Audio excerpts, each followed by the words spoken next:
I might not stop this one. I might just film it all the way through. This morning I had a breakdown. I had a crying breakdown. And I always say that my story is not just for me. It is for somebody else out there. With that being said, as I have been praying for God to give me the strength to continue on with what He wants me to do, what He has confirmed for me to do, although I see I don't know what's coming next. I'm just going to say that. I don't know what's coming next. And that's what's scaring me the most. I'm scared. And with that, with me being scared, my pattern, and maybe it's somebody else out there as well. If it's you, please comment below. With me being scared, I tend to shy away from talking to Him as much. Because then I'm like, God, what do you got me doing? And you're not exposing to me your plan. You're not exposing to me your plan when you know this is going on in the world. This is going on in my life. This could possibly be an outcome. You're not going to tell me nothing. So then I choose to not talk to Him often as much. And I'm coming off a hiatus of not talking to Him as much from fear. I had a breakdown this morning. And I noticed also that I wanted to backslide into things that I have broken away from too. I went to sleep and I woke up with a sick feeling in my stomach.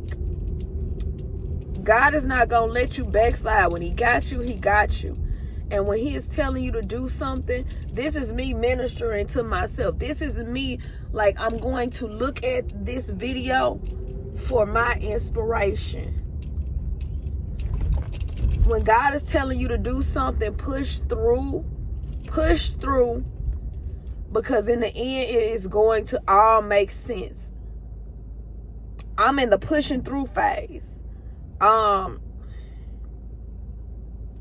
When He got you, He got you. When you're trying to backslide, it's going to be a sick feeling in your stomach. Because you know better, your soul wants better, and God is trying to show you better. It's going to make you so sick to where you're like, nah, I can't go back there. I can't go back to doing this. I can't go back to moving this way. I cannot. I just can't. I'm at a point where I feel nervous or afraid of even choosing what I want outside of God's will. And it makes me sick to my stomach, like physically sick to my stomach, like I'm about to vomit, that I am attempting to step outside of His will and I'm moving in my own will. I have surrendered so much to where it has started to make me physically sick. I woke up physically sick this morning because of the thought of stepping outside of God's will and doing what I want to do. Doing what I want to do.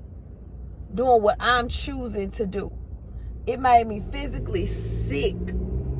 And I don't know if that's exclusive to me. If you have had that experience, I would love to know.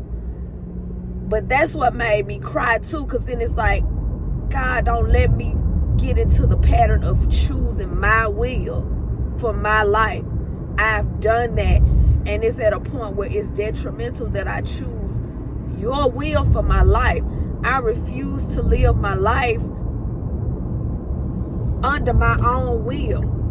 I don't want the do a stupid gesture, get a stupid prize. Because of course I can be very senseless with my choices, and God knows best. I done seen Him work. So for me to see him work and then choose my own will is sickening to me. Literally, I almost vomited this morning because I'm like, I don't want to choose my own will. And I feel like I'm rambling, but I know this is for somebody.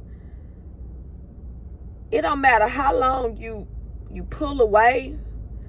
I keep saying, keep that mustard seed, because even when I was pulling away, I just kept calling Jesus' name. I've been waking up every morning calling Jesus' name, and today was just it, to where I got back in the closet and I started back writing. I started back journaling. The last time I wrote in the journal was, and maybe I think I'm exaggerating, because even 2 days, one day, a couple of hours of me not talking to God is starting to make me feel convicted. Like, hey, you need to talk to God about everything. I wrote in my journal, I said I'm exaggerating because I noticed that the last time I wrote in my journal was the 25th, but I didn't put my heart in it on the 25th either. I just was writing because I was not talking to him. So now it's the 27th. I woke up and I started spilling my heart out again in the journal. And I want to always be connected to God. That's what made me also physically ill and cry this morning, because I desire to be connected to God in such a deep way. And then when I have them dry moments, it's like it's almost like I betrayed God. Comment below if you've ever felt that way, or if you're starting to get so close to God that you feel like any amount of time spent separate from him is wasted time, and you don't want to do that anymore. Because I don't want to do that anymore. I don't want to do that anymore, y'all. He working, he doing something in me and around me. I am literally at that break. I feel like I'm at the breakthrough. And the reason why the pull of God is on me so much now, and I think that if you've experienced this, comment below.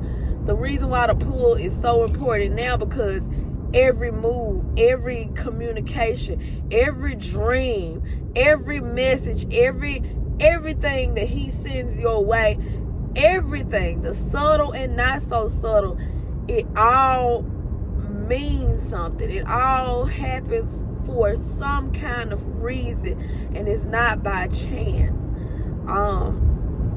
And I'm also talking to somebody that's trying to get through it. It's a scary place to be. It's right in the middle of it. What's that song that, with tears rolling down my face and my earth feeling like it's about to shake, and I've taken out just about as much as I could take.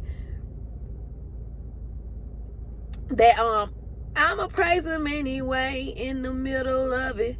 In the middle of it. I'ma listen to that song in a minute. I'm gonna clap my hands in the middle of it. That song. I'm gonna listen to that. In the middle of it. I feel like I'm in the middle of it, and I'm speaking to somebody that's in the middle of it. Keep calling Jesus' name if that's all you can do. Because that's what I was doing when I was pulling away. I just kept calling Jesus' name. Even when my faith was trying to waver and shake. And he brought me on back. He never let me get far. He never let me get far. He's not going to let you get far. Keep acknowledging him when you open your eyes. Just call Jesus' name until that communication blockage clears up. Pray about those around you. Guard what you say. Because I'm learning that people can pray against you. Guard what you say. And keep your eyes open for everything. These folks are driving close over here. This Memphis traffic. But I feel like I was all over the place. But if I made some kind of sense to somebody, please comment below. This is a long one. I don't think I'm going to pull the phone back out for another one today. I just had to get it off my chest because I'm in the middle of it. And I don't want somebody in the middle of it to feel like they alone, like they the only one that have these feelings of doubt, worry, being scared. Call on him when you are in it. I started crying this morning. I started telling God the truth. Elroy, I told you, he knows me, the God who sees me. I don't know why I always pretend like he don't know, and I try to come and pray and look over the feelings, ignore it. So I talked to him this morning, and I am pushing. Talk to him. Just talk to him. Talk to him and be real. Talk to him and be real.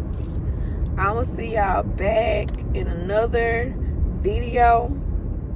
I love y'all. I love y'all a long time. Bye bye. Have a great day.